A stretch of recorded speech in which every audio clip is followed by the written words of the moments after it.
Plus de 110 000 personnes donc rassemblées dans les rues de Londres aujourd'hui pour une manifestation dont le principal mot d'ordre était de dire non à l'immigration illégale. Rassemblement à l'appel, je vous le disais, du militant d'extrême droite Tommy Robinson qui parle, je le cite, de défense de la liberté d'expression sur le sujet. Une contre-manifestation antiraciste était également organisée au même moment. Plusieurs milliers de policiers mobilisés à cette occasion. On rejoint tout de suite à Londres Hervé Amoric. Bonsoir Hervé. 110 000 personnes, donc selon les estimations, une mobilisation massive.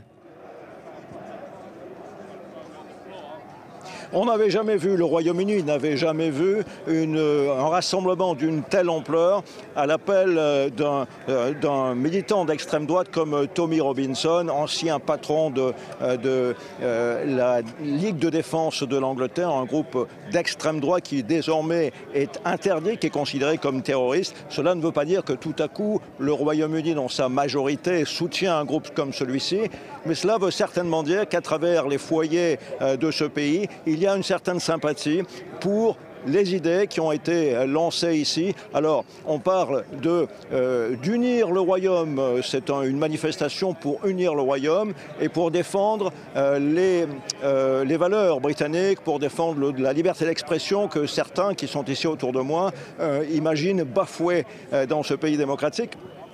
En revanche, il y a quelque chose qui est très clair, c'est que ce rassemblement divise, puisque de l'autre côté du cordon de policiers, au bout de la rue, ici derrière moi, il y a une contre-manifestation qui appelle à lutter contre